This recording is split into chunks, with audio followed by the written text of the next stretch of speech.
ஆத்ம வித்யா யோகாவின் ஆன்மீக நறுமணம் ஆக்கம் பெறும் நம் மனம்.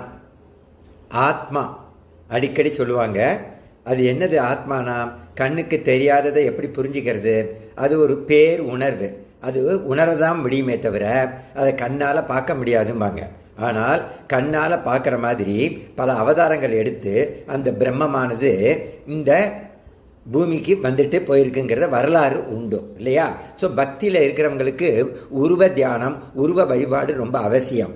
ஞான மார்க்கத்தில் இருக்கிறவங்களுக்கு இந்த ஆத்ம சக்தியை உணரக்கூடிய அந்த ஞானத்தை பிடிச்சிக்கிறாங்க.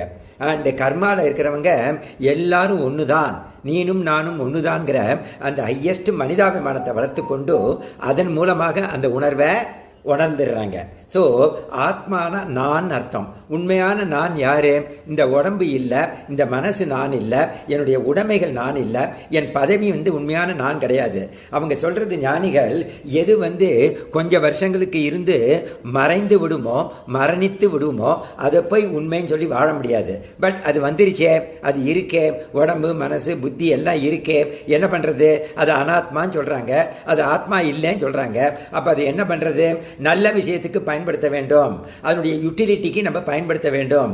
மற்றவர்களுக்கு சேவை செய்வதற்காகவும், அன்பை காட்டுவதற்காகவும், கஸ்டோடியனாக கேர்டேக்கராக இருப்பதற்காகவும் பயன்படுத்த வேண்டும்.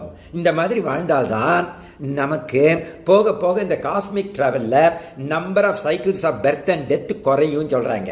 So this important point. So இந்த உடம்புக்குள்ளே தான் கண்ணுக்கு தெரியாத மனசும் இருக்குது, கண்ணுக்கு தெரியாத புத்தி அறிவு இருக்குது, கண்ணுக்கு தெரியாத ஞானம் இருக்குது, கண்ணுக்கு தெரியாத விழிப்புணர்வு இருக்குது, கண்ணுக்கு தெரியாத ஈகோ இருக்குது, அண்டு கோபம், காமம், அந்த பொறாமை, பேராசை, அப்புறம் சுயநலம் அண்டு பயம் அண்டு கவலைப்பட்டுக்கிட்டே இருக்கிறது, துக்கப்பட்டுக்கிட்டே இருக்கிறது, நெகட்டிவிட்டிஸ், இதுவும் இதுக்குள்ளே தான் இருக்குது. ஸோ இதில் நம்ம சூஸ் பண்ண வேண்டியது நம்ம கையில் இருக்குது. கரெக்டான விஷயத்தை சூஸ் பண்ணி வாழ்க்கையை நடத்தினால் ரொம்ப நல்லா இருக்கும். ஸோ பக்தியில், உயர்ந்த பக்தியில் இருக்கிறவங்க அந்த ஆத்மனை பகவானா பார்க்குறாங்க.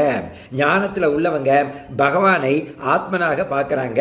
கர்மயோகத்தில் இருக்கிறவங்க பகவானையும் இந்த ஆத்மனையும் எல்லார்கிட்டையும் இருக்கிற ஒரே டினாமினேட்டராக பார்க்குறாங்க. அதுதான் very very important point. You and me are one and the same. Road இருக்கு, அதில் ஸ்கூட்டரை நான் ஓட்டிக்கிட்டு போகிறேன், ரோடும் ஓடிடுச்சுன்னா என்ன ஆகும்? நகர ஆரம்பிச்சதுன்னா பெரிய கயாஸ் தான், குழப்பம்தான் இல்லையா?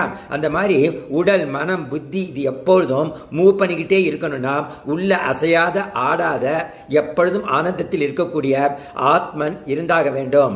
ஆத்மனுக்கு மேலே தான் இதெல்லாம் நடக்கிறது. ஸோ இறைவா நன்றி.